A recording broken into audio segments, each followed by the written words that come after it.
दिल्ली निर्भया सामूहिक बलात्कार प्रकरणातील अल्पवयीन मुलाच्या सुटकेबाबत आज सर्वोच्च न्यायालयात सुनावणी होणार आहे। या अल्पवयीन मुलाच्या सुटकेला दिल्लीतील महिला आयोगाने विरोध करत सुप्रीम कोर्टात धाव घेतली आहे, त्यावर आज सुनावणी होते। दिल्लीतील निर्भया बलात्कार प्रकरणातील अल्पवयीन गुन्हेगाराची सुधारगृहातून सुटका केल्याची माहिती सूत्रांकडून मिळते। या अल्पवयीन गुन्हेगाराला पोलीस एका अज्ञात स्थळी घेऊन गेले। दरम्यान रविवारी संध्याकाळी निर्भयाच्या आईवडिलांसह असंख्य दिल्लीकरांनी त्या गुन्हेगाराच्या सुटकेविरोधात निषेध मोर्चा काढून आंदोलन केलं। दिल्ली डिस्ट्रिक्ट क्रिकेट असोसिएशन अर्थात DDCAमध्ये दरवर्षी कोट्यावधींचा गैरव्यवहार होत असल्याचा आरोप माजी क्रिकेटपटू कीर्ती आझाद यांनी केलाय। दिल्लीमध्ये घेतलेल्या पत्रकार परिषदेमध्ये आझाद यांनी पुराव्यानिशी आरोप केले। DDCAनं खोट्या कंपन्या आणि खोटी बिलं सादर केल्याचा आरोप त्यांनी व्हिडिओद्वारे सादर केलेल्या फुटेजमध्ये केलाय। DDCA एका दिवसाला लॅपटॉपचं भाडं 16,000 दाखवतं, तर एका दिवसाचा प्रिंटरचं एका दिवसाचं भाडं 3,000, तर पूजा थाळीचं 5,000 बिल DDCAने दाखवत असल्याचा आरोप त्यांनी केलाय। दरम्यान आपण पंतप्रधान नरेंद्र मोदी यांचे फॅन असून आपली लढाई ही कोणा व्यक्तीविरुद्ध नसून खेळांमधील भ्रष्टाचाराविरुद्ध असल्याचं त्यांनी स्पष्ट केलंय। DDCA प्रकरणी बेजबाबदार धंद्यात खोटे आरोप केल्याबद्दल केजरीवाल आणि आपच्या इतर नेत्यांवर अब्रू नुकसानीचे फौजदारी तसंच दिवाणी खटले दाखल करणार असल्याचं अरुण जेटलीने ट्विटरवरून जाहीर केलं होतं। दुसरीकडे अरविंद केजरीवाल यांनी या कथित घोटाळ्याच्या चौकशीसाठी ज्येष्ठ विधिज्ञ गोपाळ सुब्रमण्यम यांच्या अध्यक्षतेखाली चौकशी आयोग नेमायचं ठरवलंय।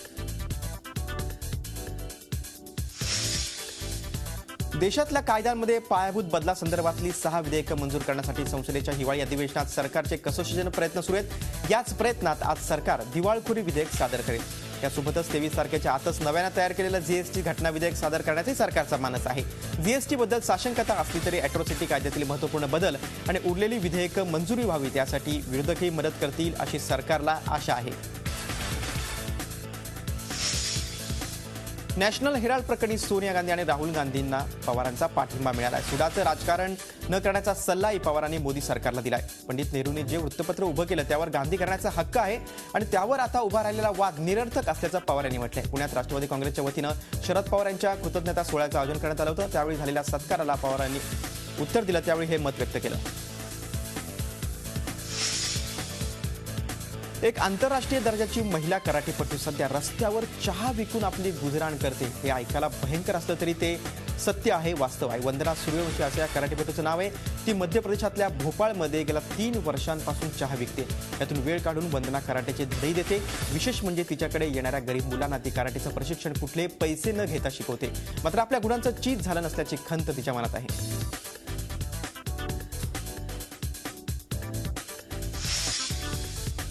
दिल्लीतील निर्भया प्रकरण खटल्यात न्याय मागण्यासाठी रस्त्यावर उतरलेल्या निर्भयाचे आई वडील जेलमध्ये आणि निर्भयावर अत्याचार करणारा जेल बाहेर, हा कसला न्याय म्हणायचा असा सवाल शिवसेना पक्षप्रमुख उद्धव ठाकरे यांनी जळगावात केला।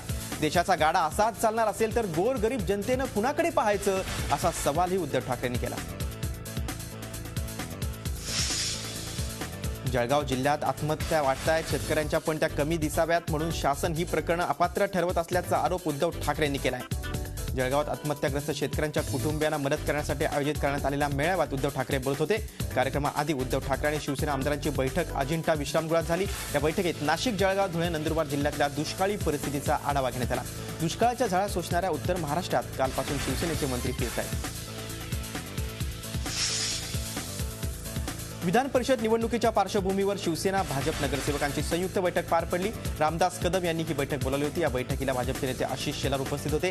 शिवसेना भाजपचे उमेदवार म्हणून पहिल्या पसंतीची सर्व मतं रामदास कदम यांच्या पारड्यात टाकण्याच्या सूचना मुख्यमंत्र्यांनी दिल्याची माहिती शेलार यांनी यावेळी दिली। तसंच कदम यांच्या विजयासाठी रणनीती ठरवल्याचंही शेलार यांनी सांगितलं।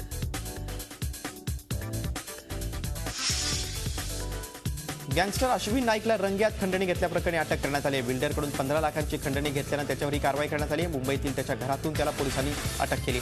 अश्विन नाईकच्या अटकेनंतर आता दाऊद सोडल्यात जवळपास प्रमुख गँगस्टर आता पोलिसांच्या ताब्यात आहेत।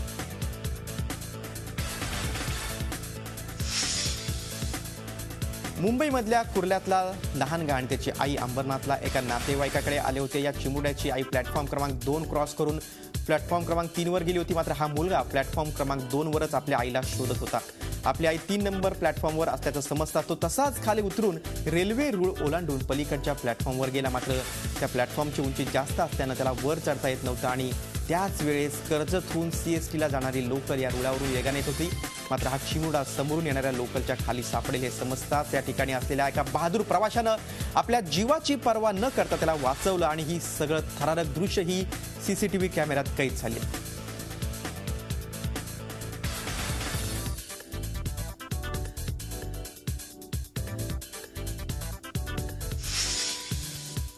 सूरज परमार आत्महत्या प्रकरणात 4 आरोपींना सूरज परमार यांनी 35 लाख रुपये दिले असल्याचं तपासात उघड झालंय. याबाबत अधिक तपास ठाणे पोलीस करतायत. पोलिसांच्या हातात काही नवे पुरावे लागले असल्याची सूत्रांची माहिती आहे. दरम्यान शनिवारी ठाणे सत्र न्यायालयानं 4 नगरसेवकांचा जामीन अर्ज फेटाळलाय. 28 डिसेंबरपर्यंत या 4 नगरसेवकांना न्यायालयीन कोठडी सुनावण्यात आली आहे. जामिनासाठी आता नगरसेवक हायकोर्टात धाव घेणार असल्याचं समजतं.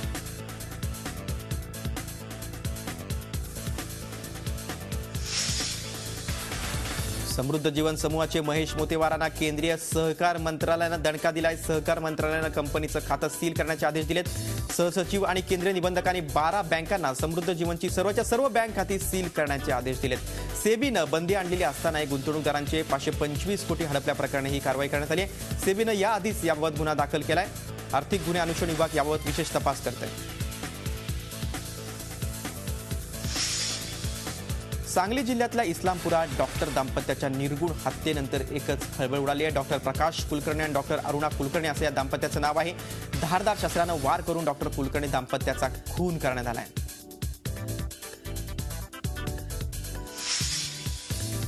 शनी शिंगणापूर येथे शनी चौथऱ्यावर चढण्याचा गुन्हा महिलांकडून प्रयत्न झालाय. भूमाता ब्रिगेड संघटनेच्या 4 महिलांनी शनी चौथऱ्यावर चढण्याचा प्रयत्न केला, मात्र त्यांना सुरक्षा रक्षकांनी अडवताच या महिला आणि सुरक्षा रक्षकांमध्ये धक्काबुक्की देखील झाली. त्यानंतर या महिलांनी शनी चौथऱ्याजवळ घोषणाबाजी केली आणि थेट शिंगणापूर पोलीस ठाण्यात जाऊन अडवणूक केलेल्या 4 सुरक्षा रक्षकांविरोधात अदखलपात्र गुन्हा दाखल केलाय. महिलांना शनी चौथऱ्यावर जाऊन दर्शनाची परवानगी द्या अशी मागणी यावेळी या महिलांनी केली. तशी परवानगी न दिल्यास 400 महिला आणून शनी चौथऱ्यावर जाऊन दर्शन घेऊ असा इशारा यावेळी भूमाता ब्रिगेडच्या महिलांनी दिला. अंबरनाथ शहरातल्या 27 शाळांमधील 1300 अल्पसंख्याक विद्यार्थ्यांना निधी असूनही प्रोत्साहन भत्ता दिला नसल्याचं समोर आलंय. अंबरनाथ युवा सेनेनं हा प्रकार उघडकीस आणलाय. या योजनेनुसार हे विद्यार्थी शाळेत उपस्थित असल्यास प्रतिदिन 2 रुपयाप्रमाणे वर्षातील 220 दिवस हा प्रोत्साहन भत्ता दिला जातो. मात्र अंबरनाथ पालिका क्षेत्रातील या शाळांमधील अल्पसंख्याक विद्यार्थ्यांना गेल्या 3 वर्षात हा भत्त्याचं वाटपच झालं नाही.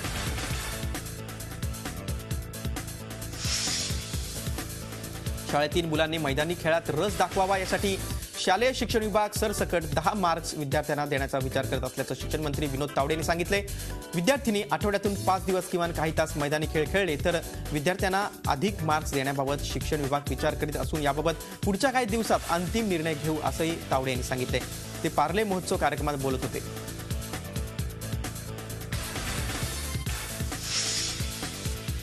बुलढाण्यात ग्रामीण भागातील शिक्षकांना आदर्श पुरस्कारांचं वितरण करण्यात आलं. जलशिक्षण संस्थेच्या वतीनं दरवर्षी शिक्षकांना प्रेरणा देण्यासाठी आदर्श पुरस्कार दिला जातो. यंदाचा महात्मा फुले पुरस्कार विक्रम म्हस्के, प्रवीण वाघ आणि दीपक चव्हाण यांना देण्यात आला, तर सावित्रीबाई फुले पुरस्कार वैशाली देशमुख आणि राधादेवी प्रजापतींना प्रदान करण्यात आला.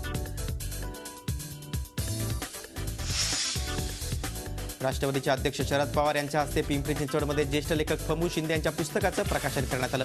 याच कार्यक्रमात पवारांच्या प्रकट मुलाखतीचा कार्यक्रम झाला. यावेळी बाजीराव मस्तानी या चित्रपटाचे शो बंद पाडणे अत्यंत चुकीचं असल्याचं मत पवारांनी व्यक्त केलंय. शिवाय साहित्य संमेलनाध्यक्षांची निवडणूक आणि संमेलनातला राजकारण्यांचा हस्तक्षेपाविषयी सुद्धा पवारांनी परखड मत व्यक्त केलंय. पार्ले महोत्सवाला रविवारपासून सुरुवात झाली. राज्यपाल विद्यासागर राव यांच्या हस्ते या महोत्सवाचं उद्घाटन झालं. झी 24 तास या महोत्सवाचे माध्यम प्रायोजक आहेत. नाट्य, संगीत, मैदानी अशा 40 वेगवेगळ्या स्पर्धा यंदा महोत्सवात आयोजित करण्यात आल्या.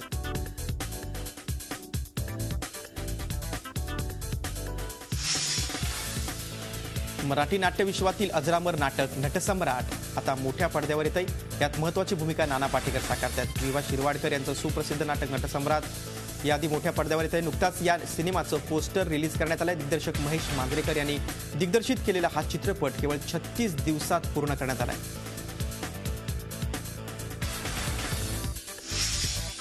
नाताळची चाहूल लागली की कॅरल सिंगिंग ऐकायला मिळतं. वसईचा जिंगल ऑल दी वे हा ग्रुप गावागावात जाऊन कॅरल सिंगिंग करतोय.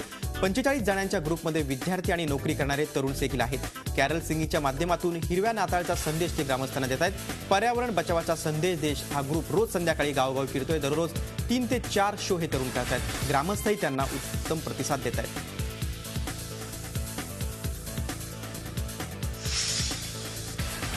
नांदेड जिल्ह्यातील घुंगराळा येथे दरवर्षी खंडोबाची जत्रा भरते. हैदराबाद नागपूर महामार्गावरचं हे घुंगराळा गाव.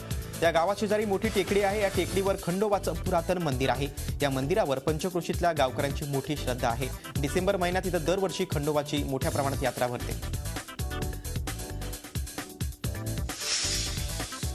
मूळचा मनमाडचा रहिवासी असलेला आणि सध्या डेन्मार्कच्या आरुष विद्यापीठातील प्राध्यापक राहुल एलिंजे आणि डेन्मार्कची आंतरराष्ट्रीय फुटबॉलपटू सिसिलिया दोघे विवाह बंधनात अडकलेत.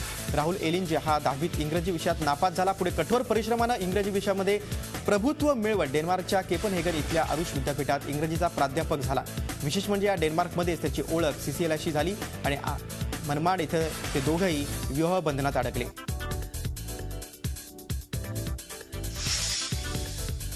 अकोला पालिकेतील अधिकाऱ्यांच्या भांडणानं अखेर पोलीस स्टेशन गाठले. गेल्या काही दिवसांपासून आयुक्त आणि उपायुक्त यांच्यात तीव्र मतभेद सुरू आहेत. पालिका उपायुक्त माधुरी मडावी आणि आयुक्त अजय लहाने यांच्या विरोधात सिटी कोतवाली पोलीस ठाण्यात तक्रार दिली. आयुक्त आपला मानसिक छळ करीत असल्याचं मडावी यांनी तक्रारीत म्हटलंय.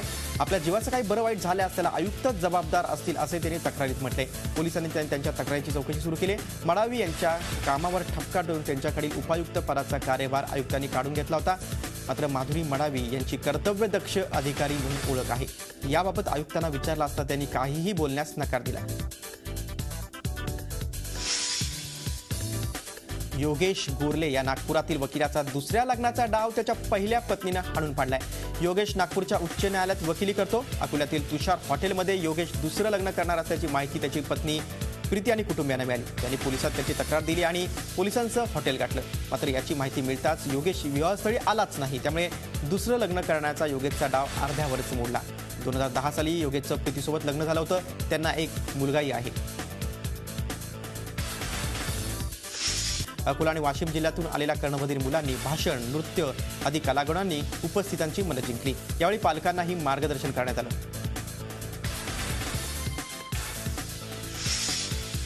नागपूर जिल्ह्याच्या सावनेर तालुक्यात तैनात असलेल्या एका पोलीस शिपायानं त्याला मिळालेल्या बंदुकीनं स्वतःवर गोळी झाडत आत्महत्या केली आहे. कौटुंबिक कारणावरून त्यानं आत्महत्या केल्याचं सांगितलं जातंय. धक्कादायक बाब म्हणजे स्वतःवर गोळी झाडण्यापूर्वी त्यानं आपल्या घरी फोन करून घटनेची माहिती दिली होती.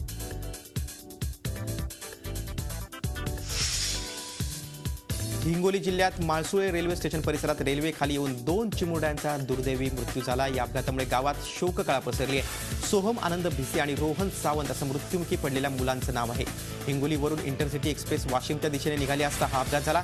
अपघातानंतर रेल्वे काही वेळ थांबवण्यात आली होती. रेल्वे रुळावर ही मुलं खेळता खेळता आली आणि रेल्वे खाली सापडल्याची माहिती आहे. त्यामुळे असे अपघात टाळण्यासाठी पालकांनी मुलांकडे अधिक लक्ष देण्याची गरज निर्माण झाली. नाशिक शहरात दररोज हजारो प्रवासी शहर बसनं प्रवास करतात. मात्र शहर बस स्थानकांची कमालीची दुरावस्था झाली आहे. शहर बस स्थानकांची छतं तुटली आहेत. बसण्यासाठी तयार करण्यात आलेले बाकडे तुटलेत. काही बस स्थानकात तर कचरा टाकण्यात येतोय. शहरातील महत्त्वाचं रविवार कारंजा, शालिमार, CBS किंवा द्वारका या स्थानकांची हीच अवस्था बघायला मिळते. काही बस स्थानकात तर लोकांनी आपलं घर वसवलंय. काही ठिकाणी प्रवाशांना बस स्थानकच नाही. त्यामुळे नियमित प्रवास करणाऱ्या प्रवाशांना बस स्थानकावर उभं राहणं कठीण झालंय. प्रशासनानं याकडे लक्ष देऊन गैरसोय दूर करण्याची मागणी होती. नाशिक शहरात पायी चालण्यासाठी महानगरपालिकेने फुटपाथची निर्मिती केली. या फुटपाथची सध्या चांगली दुरावस्था झाली. फुटपाथवर काही ठिकाणी पेवर ब्लॉक चोरीला गेलेत, तर काही ठिकाणी ड्रेनेजचं झाकण तुटल्यानं जागोजागी खड्डे पडलेत. त्यामुळे पायी चालण्यासाठी तयार करण्यात आलेल्या फुटपाथवर चालणं कठीण झालंय. त्यातच रात्री लाईट नसतात, अंधारात खड्डे दिसत नसून दररोज 2 ते 3 जणांना अपघात होऊन दुखापत होते. त्याकरिता महापालिकेने त्वरित फुटपाथची दुरुस्ती करण्याची मागणी नागरिक करतायत. परभणीच्या वसंतराव नाईक मराठवाडा कृषी विद्यापीठात देशभरातील 150 शास्त्रज्ञांच्या उपस्थितीत 2 दिवसीय अन्न शास्त्रज्ञ आणि तंत्रज्ञान परिषदेचं आयोजन करण्यात आलंय. या परिषदेमध्ये शेतकऱ्यांनी शेतीपूरक उद्योग आणि अन्न प्रक्रियाकडे वळावं यासाठी जनजागृती करण्यात येणार आहे. यावेळी प्रगतिशील शेतकऱ्यांचा सत्कारही करण्यात आला. या परिषदेचं यंदाचं 24वे वर्ष आहे. दुष्काळ आणि नापिकीच्या पार्श्वभूमीवर आयोजित करण्यात आलेल्या या परिषदेला विशेष महत्त्व आहे. दुष्काळात जनावरांना जगवण्यासाठी साठवलेला चारा नाशिक जिल्ह्यात आगीच्या भक्ष्यस्थानी पडलाय. येवला तालुक्यातल्या बोगटे इथले शेतकरी शशिकांत रंजनाथ दाभाडे यांनी सुमारे 1000 रुपये किमतीचा 10 ट्रॅक्टर इतका वाळलेला चारा विकत घेतला होता. मात्र दुपारी 1च्या सुमारास या चाऱ्याला आग लागली. वाऱ्याच्या प्रभावानं आगीनं क्षणात रौद्ररूप धारण केलं. येवला नगरपालिका अग्निशमन दलानं आगीवर नियंत्रण मिळवण्याचा प्रयत्न केला खरा, मात्र ऐन वेळ त्यांच्याकडे पाणी संपलं. त्यातच भारनियमनामुळे त्यांना जवळच्या विहिरीतून पाणी भरण्यात अडथळा आला। यावर येवलाच्या तहसीलदारांनी तातडीनं वीज वितरण कंपनीला या भागातला वीज पुरवठा सुरू करायला सांगितलं। त्यामुळे वीज पुरवठा सुरू झाला आणि अखेर आगीवर नियंत्रण मिळवण्यात आलं। आसमानी आणि सुलतानी संकटापुढे शरणागती पत्करून आत्महत्या करण्याची मालिका अजूनही सुरूच आहे। यवतमाळमधील नेर तालुक्यातील विशाल पवार या तरुण शेतकऱ्याने विहिरीत उडी मारून आत्महत्या केली। आत्महत्येपूर्वी त्यानं पालकमंत्री आणि मुलीच्या नावे मृत्यूपत्र लिहिले।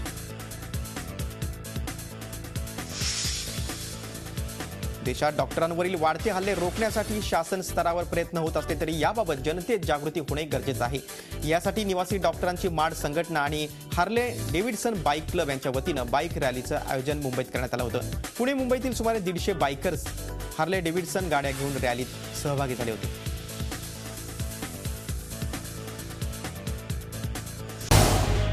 झी 24 तास रहा एक पाऊल पुढे।